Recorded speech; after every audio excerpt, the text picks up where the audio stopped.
श्रीमद्भागवत द्वितीय स्कंद। ओं नमो भगवते वासुदेवाय। नारायणं नमस्कृत्य नरं चैव नरोत्तमं देवीं सरस्वतीं व्यासं ततो जयमुदीरयेत्। मूकं करोति वाचालं पङ्गुलङ्घयते गिरिं यत्कृपातमहं वन्दे परमानन्दमाधवम्। निगम कल्पतरुर्गलितं फलं सुखमुखादमृतद्रवसंयुतं पिबत भगवतं रसमालयं मुहुरहो रसिका भुवि भावुकः। प्रथमोऽध्याय। श्रीसूत उवाच। हरिचरितचन्ति ध्याने कोमल मधुर वचने रोम पुलके निज देहि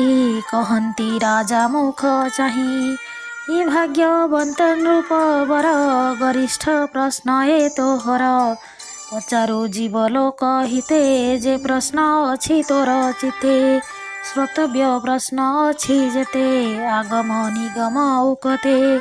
सहस्र सहस्र प्रकारे प्रश्न जे अछि ए संसारे इंद्रिय बसे गृहे थाई आत्मार हिते ज्ञान नाही आयुष क्षय न जानती विषय अर्थे निते चिंती निद्रा हरई अर्ध बेल अथवा बधू संग मेल दिवसे अर्थ चिंता कूल कुटुंब भरणे व्याकुल पुत्र कलत्र धन पाई आनंदे तांक मध्ये थाई विष्णुर माया नित्य चिंती निकटे मृत्यु न देखती मरण देखु थाई डोळे अज्ञाने भ्रमे सुख भोळे एणु संसार प्राणींकर आत्मार गति अगोचर एणु संसार भाव तेजी आत्मार गति चित्ते भजी जे हरि सर्व घटे पुरे निर्लेप बाह्य अभ्यंतरे तार महिमा शुणी कर्णे नामको उच्चारी बदने एकथा सांख्य जोगे जानी स्वधर्म निष्ठा परिमाणी जन्मर लाभ ए प्रमाण अन्ते सुमरे नारायण पूर्वे निर्मल मुनि जेते तत्व विचारी वेद मते विधि निषेध दूर करी कृष्णर भाव हृदय धरी एणु सुसाधु धर्मवाणी ब्रह्म समाने परिमाणी द्वापर जुग आदि काले मुहि अनेक शिष्य मेले मोर जनक व्यास मुनि तांकर शिक्षा मोहि घेनी निर्गुण मार्गे दृढ़ चित्त विष्णुर भाव हेला जात निश्चल जोगे मन थोई जहा अभ्यास करिबई कहिबा तोर आगे ताहा सुज सुण राजन पुण्य देहा जे भागवत वाणी कर्णे शुणन्ति श्रद्धा अवधाने मुकुंद पादे तांक मन निश्चले रहे दिनु दिन निर्भय पथे चित्त रहे तांकु न लागे मृत्यु भये जोग अभ्यासी जोगी जने दीर्घे बंचन्ति जोग ध्याने मुहूर्त मात्र कृष्ण वाणी जे शुणे जेबा मुखे भणी जे प्राणी आत्मा को उद्धारे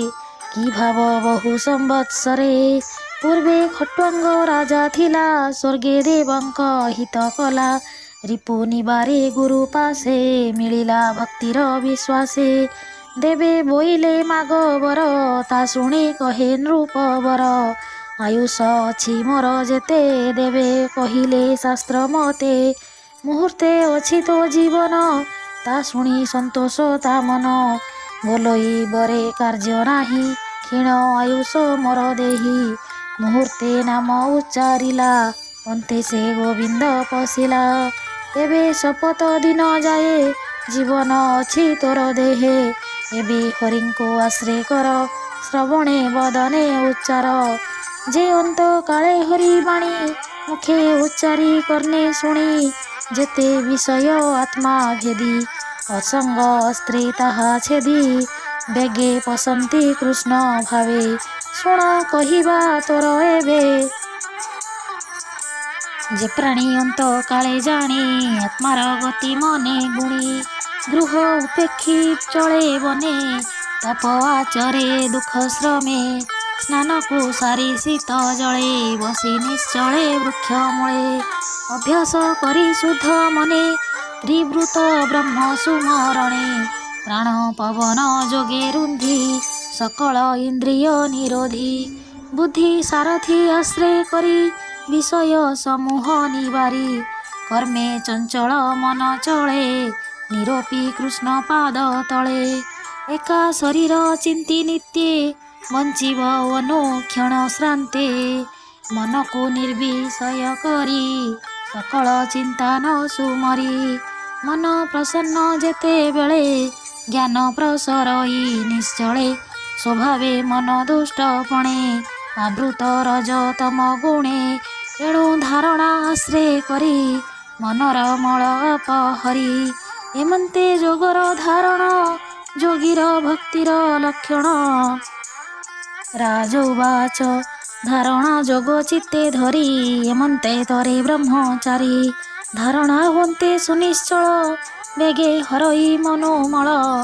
ଯୋଗୀଙ୍କ ଧାରଣା ଏମନ୍ତ ଶାସ୍ତ୍ରର ଅନୁଭବ ମତେ ଗୁରୁ ବଚନେ କେବା ଜାଣି ଯୋଗ ଧାରଣା ପରିମାଣି ଏଣୁ ଅଭ୍ୟାସ ପ୍ରାଣୀ କରେ ଏମନ୍ତ ମନୋମଳ ହରେ। ଶ୍ରୀ ଶୁକ ଉବାଚ ଜିତ ଆସନ ଜିତ ପ୍ରାଣ ଜିତ ବିଷୟ ଇନ୍ଦ୍ରିୟ ଗଣ ସ୍ଥୂଳ ଶରୀରେ ବୁଦ୍ଧି ବଳେ ମନକୁ ସ୍ଥାପିବ ନିଶ୍ଚଳେ ବିଶେଷ ଗୋବିନ୍ଦ ଶରୀର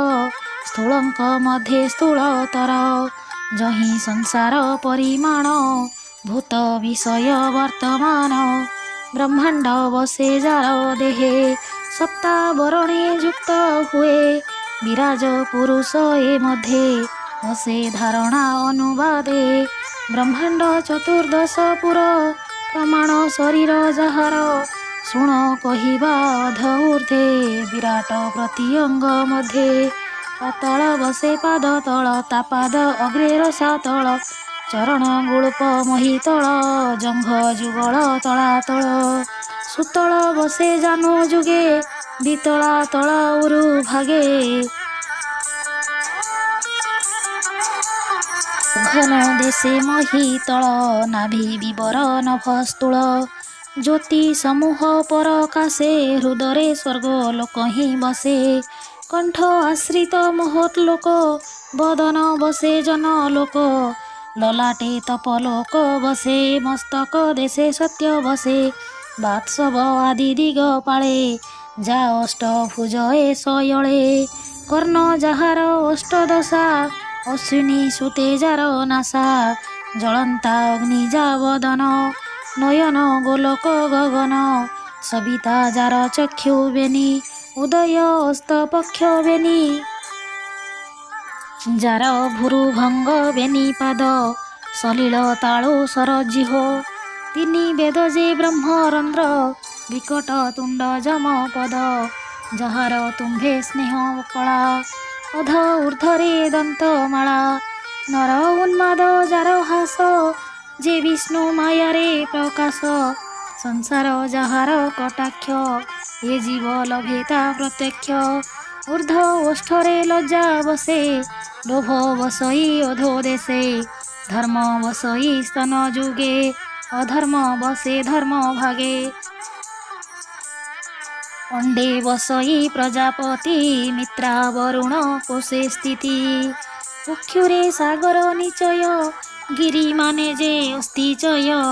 ସକଳ ନଦୀ ନାଡ଼ି ଯାର ବୃକ୍ଷ ଔଷଧ ଲୋମ ଯାର ଅନନ୍ତ ବୀର୍ଯ୍ୟେ ଯହିଁ ବସେ ଶ୍ୱାସ ପବନେ ଅଣଚାଷେ ଯାହାର ଗତି ଜାଣ କାଳ ଜୀବ ସଂହାର ଯାର ଖେଳ ପ୍ରାଣୀ ସଂହାର କ୍ରୀଡ଼ା ତାର ଶୁଣ ହେ କୁରୁ ବୀରବର ଜିମୁତ ଗଣ ଯାର କେଶ ସନ୍ଧ୍ୟା ଯାହାର ନିଜ ଦାସ ପ୍ରକୃତି ହୃଦୟ ଯାହାର ଯାହାର ମନ ନିଶା କର ବିଜ୍ଞାନ ଶକ୍ତି ଯା ମହିମା ଅନ୍ତଃକରଣ ରୁଦ୍ର ସୀମା କରଭ ଅଶ୍ୱତର ନଖ ସମୂହେ କରିବର ସେ ପଶୁ ମୃଗାଦି ବିଶେଷେ ସର୍ବକଳ୍ପିତ କଟି ଦେଶେ ପକ୍ଷୀଏ ଯାର ବ୍ୟାକରଣ ବୁଦ୍ଧି ବିଷये ମନୁଗଣ ଯାର ନିବାସ ନର ଦେହ जहि कल्पित माया मोह गंधर्व विद्याधर आदि चारण गणिका प्रसिद्धि किन्नर गणजार स्वर बीर्जरे कल्पित ईश्वर ब्राह्मण जार मुखु जात क्षत्रिय भुजरु संभूत उरुरु वैश्य उत्पत्ति पदरु जात शूद्र जाति नाना प्रकार नाम बही अभीष्ट देवे जार देही निगम कर्म कांड जेते ଯାହାର କର୍ମ ଏ ଯୁଗତେ ଏମନ୍ତେ ଈଶ୍ୱରର ଦେହେ ବସେ ଅସତ୍ୟ ସତ୍ୟ ପ୍ରାୟେ ଏମନ୍ତ ସ୍ଥୂଳ ଏ ଶରୀରେ ଧାରଣ ଯୋଗେ ନିର୍ବିକାରେ ମନ ନିରୋଧୀ ଯୋଗ ବଳେ ବିଷ୍ଣୁର ଚରଣ କମଳେ ସର୍ବ ଶରୀରେ ଭଗବାନ ତା ତହୁଁ କେବା ଅଛି ଅନ୍ୟ ସେ ସର୍ବ ବୁଦ୍ଧି ଅନୁଭବ जीव परम ब्रह्म लाभ स्वप्न जाग्रते जार अंत के जानी पारे ता वृत्तांत सत्य परमानंद निधि जार भजने सर्वसिद्धि जन्म मरण जार तहु के अबा गोचर ता कहूँ एमंत कही सुख मुनि हरसे हरि भाव घेनी सानंदे परीक्षित मेले